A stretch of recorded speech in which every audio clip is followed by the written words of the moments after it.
this video, I'm going to give a day-by-day account from my trip from San Francisco, California to Climax, Minnesota, traveling through some of the most beautiful scenery the West and the Midwest have to offer.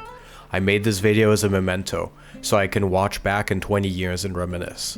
I hope you find some value in this and enjoy watching. I'm not sure what I thought I was getting into when starting this trip. I only had a couple of objectives. I needed to make it to Minnesota to meet up with my family, and I wanted to camp a lot more than the last trip I did. The first day was a blur, as I decided to ride as far as I could along my route to get away from California. I was feeling stressed about my job. I was determined to put as many miles as I could between me and my computer, between me and my spreadsheets. There was a lot of road work happening in the Sierras, and I encountered many red lights as crews were rebuilding and clearing roads from road slides. I remember sweat purling down my brow as I stopped for the fourth roadblock of the day, cooking in the sun and looking at water running down the opposite side of the mountain. Even though it was brutally warm, I thought to myself that this felt so much better than being inside. Rolling down the eastern side of the Sierras, the warm wind on my face felt like a blow dryer. I pressed on to 395, determined to make good time. However, the universe had other plans, and I met a highway policeman who did not approve of my New York-style mounting of my license plate, tucked under my taillight. He did seem like a nice person though, and he mentioned that he rode as well and that he owned 3 K-Lars. Glad that I caught a glimpse of the man behind the uniform, I got back on the road and tried to make up for lost time, following the speed limit of course. It was getting late, and I wanted to make it to a piece of land management land to wild camp for the night. The sun was already getting low as I crossed into Oregon with mountains to my right. I tucked into a spot behind a pile of gravel and got ready to spend the night in peace and quiet. Not a minute after I finished that thought, a big RV pulled into the other side of the gravel pile and started its generator to sing me the song of its people. This was my first night boondocking, and while I was annoyed at the sounds of civilization, I also felt a weird sort of relief, knowing that there were other humans close by. I fell into a troubled sleep with some bad dreams, but felt happy knowing I'd made it out, and tomorrow, new roads and cool sights awaited.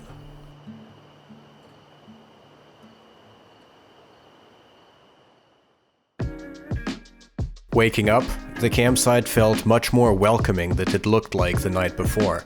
This section of 395 through Oregon crossed the desert. Something about the arid golden landscape just feels very calming to me. Maybe due to the fact that I grew up far away from any desert and don't associate them with death by dehydration like many might. I finally started to feel the tingle of adventure, riding Route 20 into Idaho.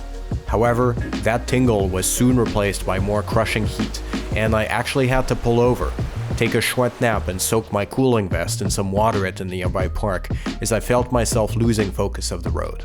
It was closing on 105 degrees, and I was happy the road next to Salmon River was somewhat busy to encourage me to just slow down and take in the sights.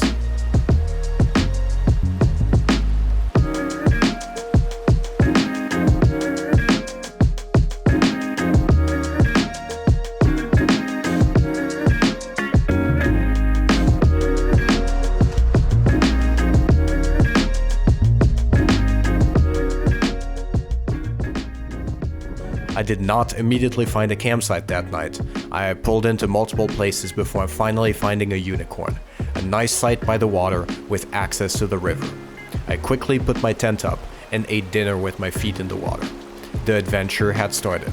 I felt the stress from work recede, giving place to the thrill of the unknown and the realization I was going to be on the road for another 2 weeks. I slept like a rock that night. The next day started by running down the end of 75 into Chalice to join with 93. The goal was to get to Yellowstone by sundown, which seemed very doable given there was less than 300 miles to get there.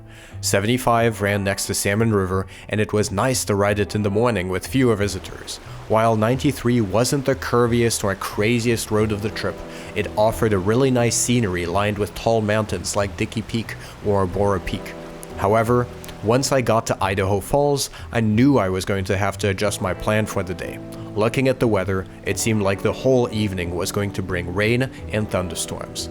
This would really prevent me from enjoying the park, so I started to look for alternative places to spend the night.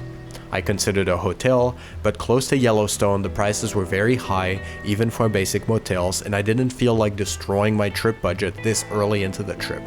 This is when I remembered to check Bunkabiker, which is a network of bikers and enthusiasts who choose to let other bikers camp on their property. I was feeling a bit nervous about using this for the first time, as I had couch-surfed back in Europe but never stateside. I was really relieved when the host told me to come over and that they would have tent space for me. This ended up being one of my favorite experiences of the trip, as I got a taste of true American hospitality and shared a nice dinner with great conversation. We talked about life in Idaho, getting through the winter, and a little bit about everything.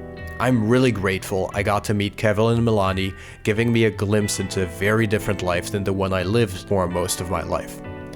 One thing that will be a constant with all the conversations I had during this trip was this feeling of discontent towards the current state of the country. I really felt during this trip that everyone I talked to seemed to agree that the nation was headed in the wrong direction, even if what they meant by that seemed to differ greatly depending on who I was talking to. I made my tent on Kevin's lawn and slept well, determined to wake up early and beat the traffic into Yellowstone the next day.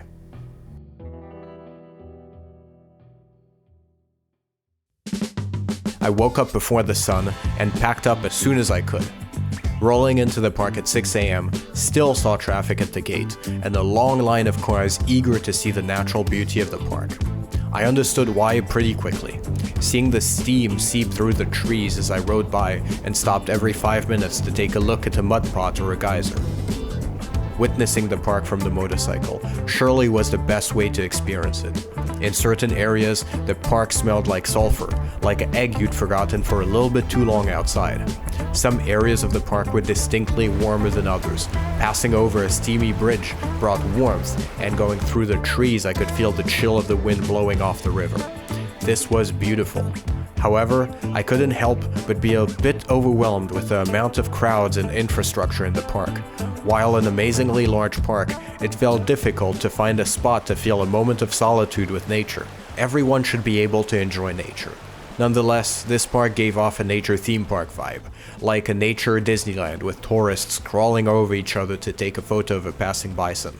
But who was I but another tourist adding to the pile? Yellowstone was grand, beautiful, but accessing such wilderness with well-paved roads and large visitor center parking lots felt like cheating. I vowed to return and look into longer day hikes, knowing that the best way to avoid crowds and people often was to put in a little bit of effort that most people did not want to do.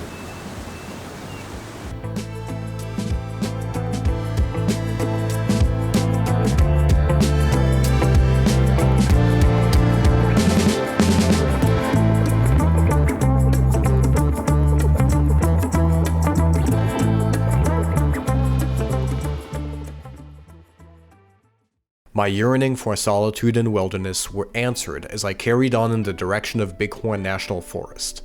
14 Alternate was a great road. While the pavement was inconsistent, it had a steep grade and beautiful views on the way up the mountain.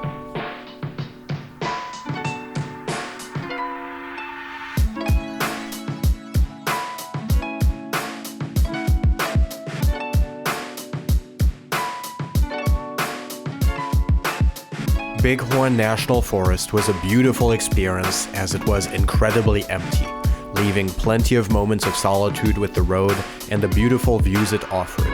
The road was lined with green grass and wildflowers, and the crisp air of the mountain was flowing through my jacket. Roads and moments like this are why I ride.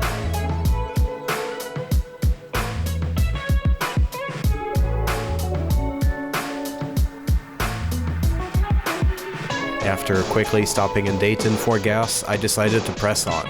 The end of the day was getting near, but I had in my mind to get to Gillette, from where I would be able to quickly make my way to the Black Hills the next day. And while I could have just taken Interstate 90 to get there quick, I decided to stay on US 14, and I'm so glad I did. While not the curviest or most scenic road of the trip, The great road surface and hilly topography made for a great stage to race the sun into town. Staying in the hotel in Gillette after camping for 3 nights was bliss. The bed of the one-star hotel felt like it could have been from the finest of resorts, and the hot water from the shower felt like a kiss from heaven. The goal for the next day was to make it a little past Sturgis and find a place to camp, hooking through the Black Hill Forest from the south. Like every motorcyclist, I'd heard about the Sturgis Rally and the great riding in the Black Hills. I wanted to see for myself if the riding was actually as good as people said, and this trip proved to be the perfect opportunity. No need to keep the suspense up. It was amazing. If Motorcyclist Heaven exists, it would have roads modeled after the ones in the Black Hills. Large sweeping turns with great pavement surface follow each other with seemingly no end in sight. Turning down a couple of the smaller roads revealed tighter and more technical riding. I understand why people from all over the country come and ride here, and I urge you to do so, even if you're not an orange and black pirate. What I found interesting in the area was the juxtaposition of very wild and almost secluded small towns and very touristy areas closer to Mount Rushmore. I did do a detour to see the monument since I'm not above some casual patriotism from time to time. The crowd was an interesting blend of foreign tourists, local tourists, and middle-aged men wearing political t-shirts with creative slogans. I decided to keep ignoring my GPS and took my time snaking my way through the rest of the Black Hills. I did not want these roads to stop, riding through small valleys with ranches filled with cattle and small convenience stores. But slowly, I made my way up to Sturgis. The rally was set to take place in a couple of days, and the town reminded me from that scene at the start of Spirited Away, with all the stands and stalls packed with food but with almost no one around. I resisted getting a colorful Harley t-shirt and visited the museum, which I highly recommend checking out if you're in town. It had a good variety of motorcycles, from custom choppers of different styles to more historical machines, giving you a sense of how far motorcycling has come in such a relatively small amount of time. I decided to carry on a little bit in order to find a campsite out of town. The road straightened out, and I made my way north and camped on the outskirts of Faith, next to a golf course near a lake. Camping on grass always feels like cheating. I slept so well that night. Waking up and taking a look at the map, I realized that the fun riding was going to be over for a couple of days. Roads were going to be straight, and while I was tempted to join up with the interstate, I'm glad I didn't.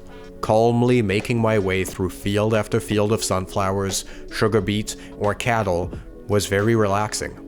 To me, riding isn't always about hitting crazy roads and dragging pegs. It can also be about slowing down and looking around, witnessing the scenery subtly change from the small hills and pockets of water in South Dakota to flatter and darker looking soil in the north. No, this wasn't an eventful day, but it was soothing and almost like meditation. I wish my tire would agree though, because after doing so much flat and straight road, I developed a bad flat spot in the middle of it, making it look almost like a tractor tire. I guess that'll be my souvenir from the Midwest. That night, I stayed with my family and made it to the little town of Climax the next day. A big feeling of accomplishment washed over me, arriving in this small town with a funny name where my grandfather had spent a good amount of his childhood. He was part of the second generation of a wave of settlers from Scandinavia who emigrated over and worked hard farming Minnesota. Without exposing too much of my private life, this trip was sort of a tribute to him who lived on the road, and I wish he could have been there to see it. Our story will pick up 2 days later as I get back on the road back home to San Francisco.